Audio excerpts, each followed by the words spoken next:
Last जो पिछली class हुई थी हमारी आपके साथ, उसमें हम लोग मुस्लिम एजुकेशन के थोड़े कैरेक्टरिस्टिक्स पढ़े थे और फिर हम उसके बाद एडवांटेजेस को देख रहे थे। एडवांटेज पे फोकस किया था हमने, जिसमें हमने आपको monitorial system, encouragement to literature, education of history writing और एक मिनट बेटा, there is one more person who wants to enter the classroom, let him enter. Okay.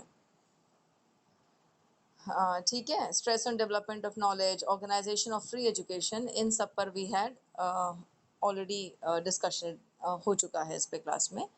आज एक दो पॉइंट्स और लेते हैं जो एडवांटेजेस के थे मुस्लिम एजुकेशन के। Best arrangement of higher education, ठीक है। ये जब मुस्लिम काल था, इस समय जो शिक्षा पद्धति थी, इसमें प्रमोशन तो हुआ ही था शिक्षा का बहुत ज़्यादा, और बहुत सारे देखो उस समय बहुत से मेरिट्स भी थे जो आज तक वो बेस में कुछ हमारे एजुकेशन सिस्टम में है। ऑर्गेनाइजेशन जो हुआ था एजुकेशन का, वो उसी समय स्टार्ट हुआ था, और ये बहुत इंपॉर्टेंट फीचर है किसी भी एजुकेशन सिस्टम को सर्वाइव करने के लिए। तो मिडीवल पीरियड में एडवांटेजेस भी बहुत ज़्यादा थे। एक और था कि best arrangement of higher education था। मिडीवल पीरियड में जो मुस्लिम रूलर्स थे, उन्होंने बहुत से मदरसास बनाए थे, और वो बहुत various types of higher education देते थे, क्योंकि उनका फोकस ये था कि वर्ल्डली नॉलेज मिलना बहुत ज़रूरी है, जिससे कि लाइफ में कोई इंडिविजुअल सक्सीड कर सके आगे। तो इन मदरसा से बहुत सारे डिसिप्लिन से बहुत सारी सब्जेक्ट्स में पढ़ाई होती थी। बहुत अच्छा अरेंजमेंट था। साथ में लाइब्रेरीज बहुत अच्छी बनाई गई थी उस समय, उस काल में वेल फर्निश्ड लाइब्रेरीज बनाई गई, और बेस्ट टीचर्स मदरसाज में रखे जाते थे, जो कि एक्सपर्ट्स हुआ करते थे अपने उस क्षेत्र के, जो भी सब्जेक्ट उनको पढ़ाना होता था। तो ये ऑर्गेनाइजेशन में ही आएगा, लेकिन ये best arrangement of higher education है, इसको मैं अलग से बता रही हूँ कि हायर एजुकेशन में बहुत अच्छा बहुत वर्क उस समय हुआ है, बहुत अच्छे से ऑर्गेनाइज हुई है उस समय मुस्लिम काल में। तो ये जो अरेंजमेंट ऑफ एजुकेशन रहा उस समय का, वो बहुत प्रॉपर रहा, बहुत अच्छा रहा, और हाईली एजुकेटेड पर्सन्स थे, वो हाई पोस्ट पाते थे एडमिनिस्ट्रेशन में, इसलिए लोगों का पढ़ने पे रुझान भी बढ़ता था और पढ़ते थे लोग, जिससे कि वो ऐसी पोजीशंस पे जा सकें। तो हायर एजुकेशन बहुत फ्लरिश हुई है। जब हायर एजुकेशन फ्लरिश कर रही है, तो ऑटोमेटिकली प्राइमरी एजुकेशन भी बच्चा लेगा, छात्र जाएगा और वहाँ भी पढ़ेगा, तो फिर प्राइमरी एजुकेशन भी इम्प्रूव कर जाती है। और अल्टीमेटली क्योंकि अट्रैक्शन पोस्ट का है, हाई पोस्ट मिल रही हैं अच्छे लोगों को जो वेल एजुकेटेड हैं, जो अच्छे से सोच समझ के कोई डिसीजन ले सकते हैं, तो ये बहुत अच्छा रहा उस मुस्लिम काल में। उस वजह से हायर एजुकेशन बहुत बढ़ी, और इंटर्न एजुकेशन सिस्टम बहुत अच्छी रही और बहुत सिस्टमैटिक रही। इसके अलावा हम वोकेशनल एजुकेशन पे पहले आपको बता चुके हैं, इसका एडवांटेज था इस मुस्लिम काल एजुकेशन का। तो best arrangement of art, skill and vocational education भी उस समय रहा है। जो मुस्लिम रूलर्स थे, वो ग्रेट एडमायरर थे, बहुत पसंद करते थे आर्ट को, स्किल को, वोकेशंस को। तो वो इन सब की एजुकेशन को उन्होंने बहुत सी सुविधाएं प्रदान कर रखी थी, और ये सब मदरसाज में दे रखा था सुविधाएं, जिससे कि स्टूडेंट पढ़ें, आर्ट स्किल के बारे में जान सकें, वोकेशन में बढ़ सकें और सक्सीड कर सकें। और वोकेशनल और जॉब ओरिएंटेड एजुकेशन पे बहुत स्ट्रेस रहा है, ये हमने पिछली क्लास में भी आपको बताया है, जो कि बहुत अच्छी बात है, बहुत अच्छी क्वालिटी है किसी भी एजुकेशन सिस्टम की। और आज भी हम प्रोफेशनल और वोकेशनल एजुकेशन एक हमारा एम ऑफ एजुकेशन है, बहुत इंपॉर्टेंट है, उसको लेकर चलते हैं।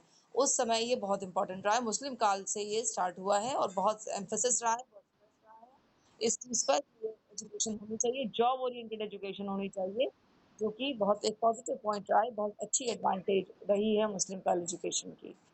ठीक है, अब हम आ जाते हैं डीमेरिट्स में। डीमेरिट्स क्या रहे मुस्लिम सिस्टम ऑफ एजुकेशन के? अगर हम अगर मुस्लिम सिस्टम ऑफ एजुकेशन देखते हैं, अ, बिना किसी बायसनेस के देखें किसी भी हम सिस्टम ऑफ एजुकेशन को, तो हमें बहुत से मेरिट्स और डीमेरिट्स मिलेंगे। ठीक है, बायस्ड नहीं होना है, क्योंकि हिस्ट्री है, और अ, मतलब हिस्ट्री में भी चीज़ों को अनबायस्ड वे में जितना देख पाओगे, उतना अच्छा समझ पाओगे हिस्ट्री को। ठीक है, मुस्लिम सिस्टम ऑफ एजुकेशन में भी बहुत एडवांटेजेस रहे हैं, हम आपको बार बार बता रहे हैं, बहुत अच्छा ऑर्गेनाइजेशन रहा है। कुछ डीमेरिट्स भी रहे हैं, और डीमेरिट्स पे फोकस करते हैं। डिस्क्रिमिनेशन इन इकोनॉमिक असिस्टेंस, ठीक है। ये सबको पता है, हम लोगों ने इसको पढ़ा कि मुस्लिम रूलर्स को बहुत इंटरेस्ट था मकतब्स और मदरसास को बिल्ड करने में और उनको फाइनेंशियल फंड्स देने में। ठीक है, तो इसलिए उनको बहुत मॉनेटरी मदद और मॉनेटरी एड, रुपए पैसे की मदद मिल जाती थी, फंड्स मिल जाते थे इन मकतब्स को और मदरसास को। लेकिन हम सब ये भी अभी हमने पढ़ा कि अकबर जो मुस्लिम रूलर थे उनके अलावा जो मुग़ल रूलर अकबर थे, किसी और मुस्लिम रूलर ने अ, और हिंदू एजुकेशनल इंस्टीट्यूशंस को बढ़ाने पे कार्य नहीं किया।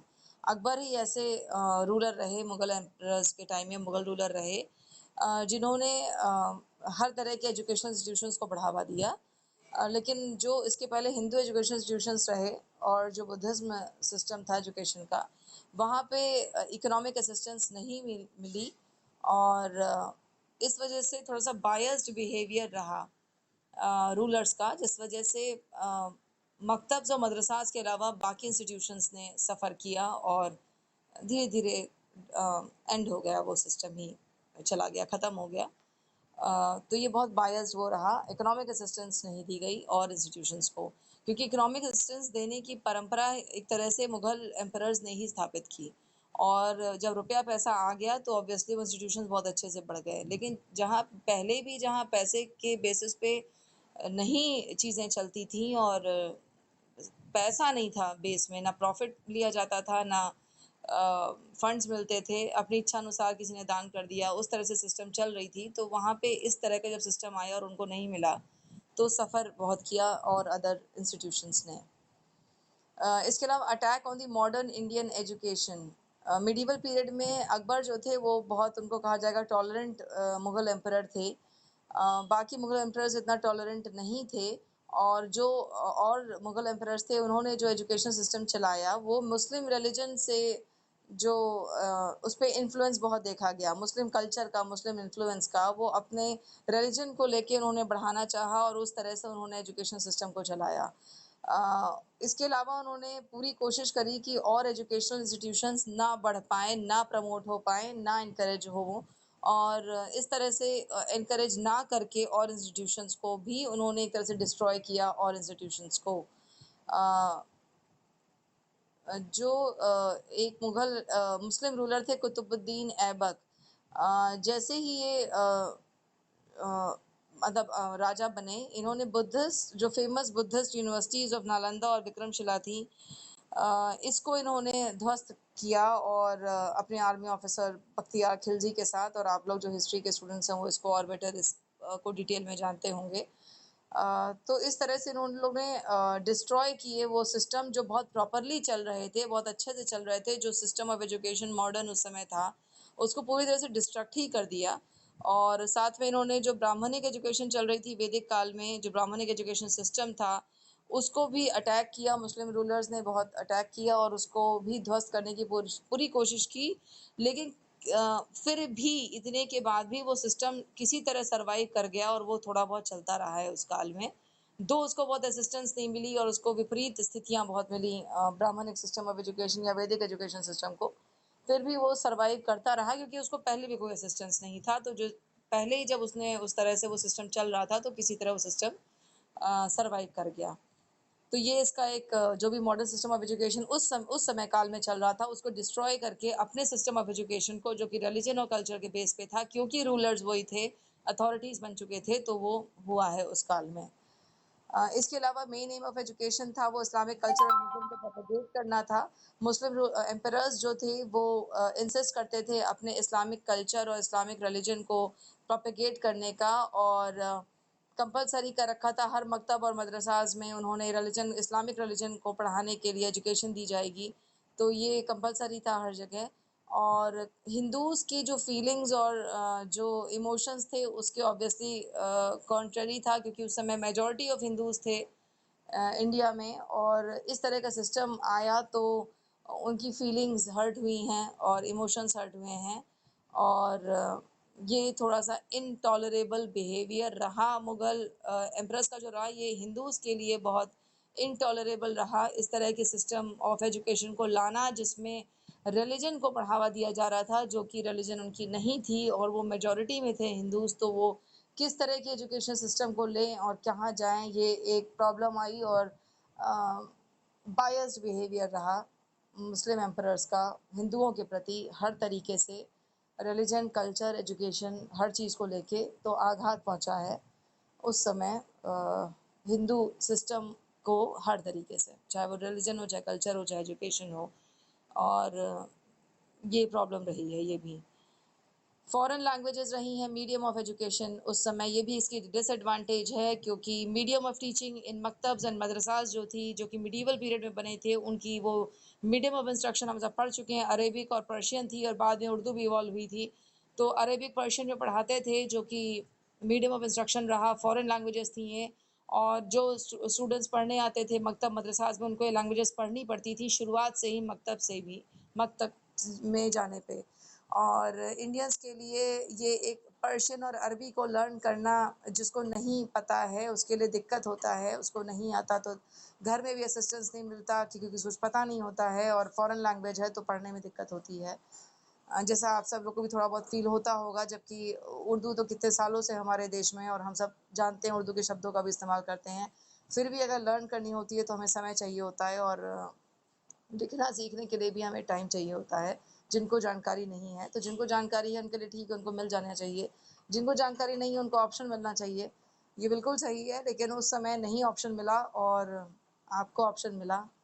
कुछ लोगों को ऑप्शन नहीं मिला है आपके पहले लेकिन आपको ऑप्शन मिला, इट इज़ गुड। लेकिन पहले मुस्लिम काल एजुकेशन में अगर एजुकेशन लेनी थी तो पर्शियन और अरेबिक में लेनी थी, जो कि एक्स्ट्रा बर्डन था। और ये जो था ये जो सिस्टम चला रहा है उसकी डिग्निटी के लिए भी प्रॉब्लम है कि उस सिस्टम को ना मानते हुए दूसरा सिस्टम मानना था, जो कि फॉरेन बेस्ड लैंग्वेजेस पे था, उस लैंग्वेज में था। तो ये भी एक डिग्निटी को आघात पहुंचाना होता है कि अगर आप सही हैं, अगर आप गलत नहीं हैं, तो दूसरी चीज़ को फॉलो करना गलत नहीं है, लेकिन आप भी तो गलत नहीं हो, तो आप अपना सिस्टम क्यों नहीं फॉलो कर सकते? ये एक प्रॉब्लम थी, और इसलिए बहुत से लोगों को एजुकेशन नहीं मिल पाई क्योंकि लोग नहीं पढ़ना चाह रहे थे फॉरेन लैंग्वेजेस को, और जो लैंग्वेज पहले से चली आ रही थी उसको क्यों ना पढ़ें, वो क्यों ना अपनी लैंग्वेज में पढ़ लें। बहुत सी एजुकेशन सिस्टम को उस समय इस चीज़ को लेके भी आघात पहुंचा है। जो हिंदूज थे वो हाई पोस्ट पे वही पहुंच पाते थे जो इन लैंग्वेजेस को सीख पाते थे, जान पाते थे, इस तरह की एजुकेशन ले पाते थे, और इसलिए एजुकेशन मास्टर्स तक नहीं पहुंच पाई, उन्हीं लोगों तक पहुंची जो इसमें इंटरेस्टेड थे। तो ये भी एक प्रॉब्लम रही। इसके बाद स्ट्रेस ऑन रोट लर्निंग, रट के लर्न करने पे बहुत स्ट्रेस रहा है। मिडीवल पीरियड में जो स्टूडेंट्स आते थे मकतब्स में, वो बाय हार्ट लर्न करते थे कुरान के वर्सेस को, टेबल्स को, इस्लामिक टीचिंग को, जो भी प्रोफेट्स और सूफीज़ ने इस्लामिक टीचिंग दी उसको, उनको लर्न करना था, बाय हार्ट रटना होता था, और लर्न करने में बहुत इंटरेस्ट नहीं आता है। ये बहुत अच्छा सिस्टम नहीं होता कि हर चीज़ आपको लर्न करा देनी है। हम हमेशा कहते हैं कि एक एज होती है जिसमें लर्निंग रोट लर्निंग के वे में ही चल सकती है, वो है प्राइमरी स्टूडेंट की एज, जब वो नर्सरी केजी फर्स्ट सेकंड में बच्चा होता है, स्टूडेंट जाता है, वो रट के ही याद कर सकता है क्योंकि उसका ब्रेन डेवलप हो रहा होता है, और इतना नहीं डेवलप हुआ होता कि वो समझ सके, तो उसको सिर्फ रटना होता है। लेकिन एक एज के बाद रटना अच्छी चीज़ नहीं होती है, समझना पहले चाहिए, फिर जो चीज़ें लर्न करनी वो लर्न कर लीजिए, जो समझने और रिफ्लेक्ट करने लायक है उसको रिफ्लेक्ट करिए और अंडरस्टैंड करिए। हर चीज़ को रटा-रटाया और सारी चीज़ें वो बेटर नहीं है। लेकिन उस समय रोट लर्निंग बहुत ही इम्पोर्टेंट मेथड रहा है। ये भी एक डीमेरिट रहा है क्योंकि एजुकेशन सिस्टम रोट लर्निंग पे चलेगा तो ठीक नहीं है, और ज़्यादा स्ट्रेस अंडरस्टैंडिंग पे होना चाहिए। एक एज के बाद हम बार-बार कहते हैं समझाना, समझना ज़्यादा ज़रूरी है। मटीरियल मिलता है, मटीरियल मिल जाएगा, हमसे ज़्यादा आप सर्च कर लोगे, आपको ज़्यादा बुक्स मिल जाएँगी, वो बुक आप पढ़ लोगे जो आपको ज़्यादा, उसकी लैंग्वेज आपसे ज़्यादा फ्रेंडली है। हम जो सजेस्ट करेंगे 4-5 बुक्स में आपको जो बेटर लगता है वो आप ढूँढ सकते हैं। हम आपको कोई मैटर देते हैं तो वो मैटर हमारे अकॉर्डिंग बहुत अच्छा होगा। आपके लिए मेबी उतना सूटेबल ना हो, आपको कोई और बुक से मिल जाए, तो आपको जहाँ से जो मिल जाए वहाँ से पढ़िए, आप समझिए और जानिए और पूछिए आके हमारी क्लास में, आपको जो हमसे पूछना है। हमारी क्लास में समझने की कोशिश करिए जो हम समझा रहे हैं। हम जहाँ तक आपको ले जाना चाह रहे हैं, आपके अंदर जो अंडरस्टैंडिंग डेवलप करना चाह रहे हैं, उस पर फ़ोकस जो हमारा है वहाँ तक आपको ले जाना है। एजुकेशन जैसे अगर आप पढ़ेंगे, खुद भी किताबों में पढ़ सकते हैं, चाहे वो वैदिक हो, चाहे वो बुद्धिस्ट हो, चाहे वो मिडीवल पीरियड हो, चाहे वो ब्रिटिशर्स का काल हो, या वो प्रेज़ेंट सिस्टम ऑफ एजुकेशन हो, वो सब आप बिफ़ोर इंडिपेंडेंस, आफ्टर इंडिपेंडेंस सब पढ़ लेंगे। लेकिन जो एक टीचर आपको समझा देगा या जिस तरह से आपको डायरेक्शन दे देगा, उस डायरेक्शन पे अगर आप चल लोगे, तो आपको सब चीज़ें प्रॉपरली समझ में आएँगी और आपके अंदर थिंकिंग और क्रिटिकल थिंकिंग और लॉजिक और रीज़निंग डेवलप होगा।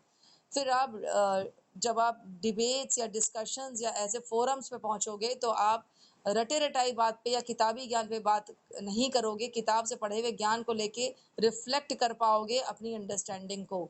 इसलिए क्लास अटेंड करना बहुत ज़रूरी है, और जो नहीं अटेंड कर रहे हैं वो भी पढ़ लेंगे किताबों से, लेकिन वो चीज़ अंडरस्टैंडिंग नहीं आ पाएगी जो आप लोगों ने क्लास ले कर ली है। आपको कितना फील हो पाता है ये बात आई डोंट नो, लेकिन जब आप टीचर से पढ़ते हो तो वो जो अंडरस्टैंडिंग आती है, वो जो डायरेक्शन मिलता है काम का और समझ का, वो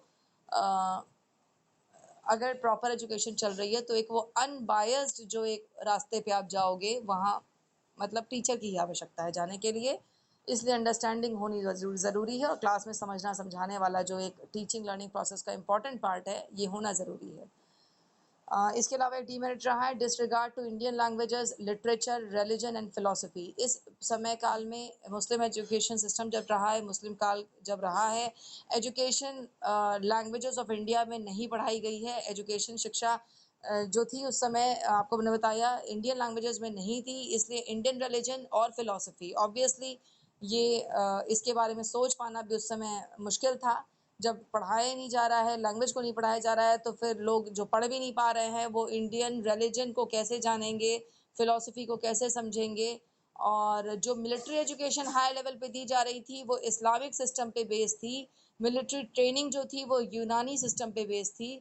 और अकबर जब रूलर आए थे, इन्होंने कोशिश की थी शिक्षा को इंडियन लैंग्वेजेस को बढ़ाने की, और लिटरेचर, रिलीजन जो इंडियन था, फिलॉसफी, इसको मदरसाज में इंट्रोड्यूस किया था।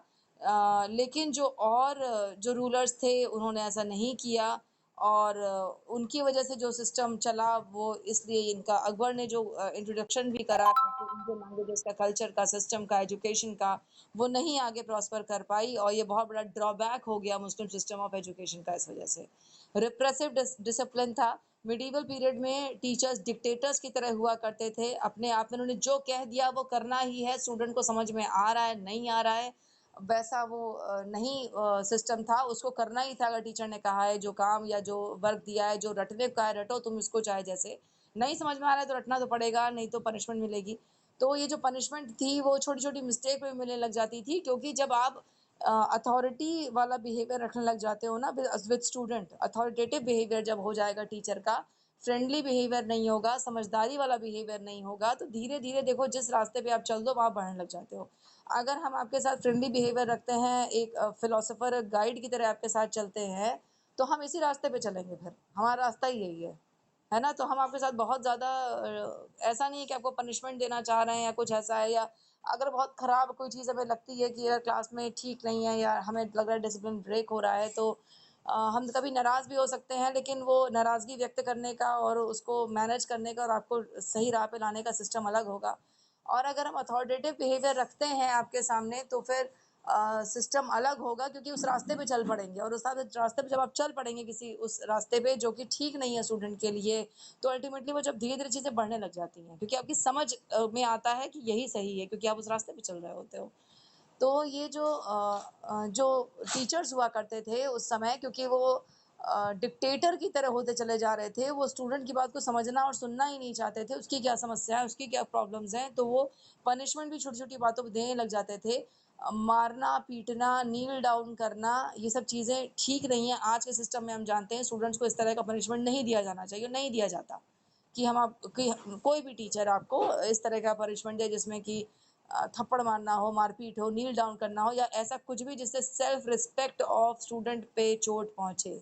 हर इंडिविजुअल की सेल्फ रिस्पेक्ट है, उसके अपने साथी साथ में है क्लास के, तो उसके क्लास के साथियों के सामने आप उसको नहीं इस तरह से पनिश कर सकते कि वो उसकी सेल्फ रिस्पेक्ट को आघात पहुंचे, क्योंकि आप रियलाइज़ नहीं कर रहे हो, आपसे वो 20 साल छोटा हो सकता है, मगर अपने जो 40 लोगों के साथ बैठा है वो उसके साथ के हैं, वो उससे छोटे बड़े नहीं हैं, वहाँ पे उसकी सेल्फ रिस्पेक्ट उसको खराब लगेगा, आपसे भी खराब लग सकता है। भले ही आपका जनरेशन गैप है, हमारा आपसे जनरेशन गैप है डेफिनेटली, लेकिन आपको हमसे भी खराब लग सकता है, लेकिन जितना खराब आपको अपने लोगों में लगेगा ये ज़्यादा हो सकता है, कंपेरेटिवली ज़्यादा हो सकता है किसी के लिए।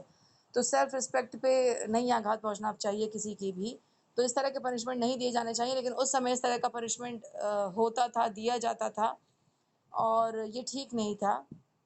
स्टूडेंट्स डरने लगे थे टीचर से, और जहाँ डर आ जाता है फिर वहाँ रिलेशनशिप नहीं चलता, चाहे वो स्टूडेंट और टीचर रिलेशनशिप ही हो। अगर आप डरने लग जाओगे तो आप पूछना बंद कर दोगे, पूछना बंद कर दोगे तो लर्न करना बंद कर दोगे, और लर्न करना बंद कर दोगे तो जो एम ऑफ एजुकेशन है वो नहीं अचीव होगा, और फिर कोई मतलब नहीं है फिर स्टूडेंट टीचर रिलेशनशिप का। जब लर्निंग ही नहीं हो रही तो लर्निंग के लिए ही स्टूडेंट टीचर रिलेशनशिप है, और अगर वही नहीं होगा तो फिर कोई रिलेशनशिप नहीं है ये। तो ये उस समय अगर देखा जाए तो स्टूडेंट्स डरते थे टीचर से, तो वो ठीक नहीं था। और इसी वजह से, ये डर की वजह से रिस्पेक्ट करते थे टीचर को।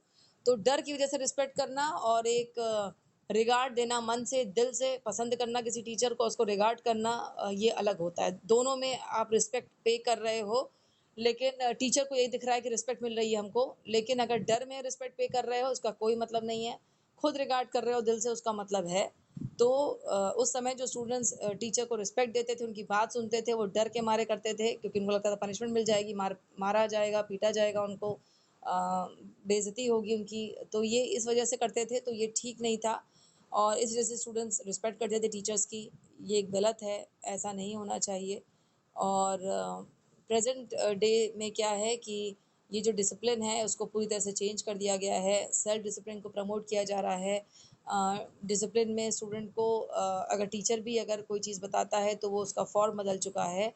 और जो रिस्पेक्ट और रिगार्ड भी स्टूडेंट करते हैं वो मन से करना चाहते हैं तभी करते हैं। आजकल के आप भी सिस्टम देख रहे हो, बहुत ज़्यादा टीचर का अथॉरिटेटिव बिहेवियर नहीं रहता है।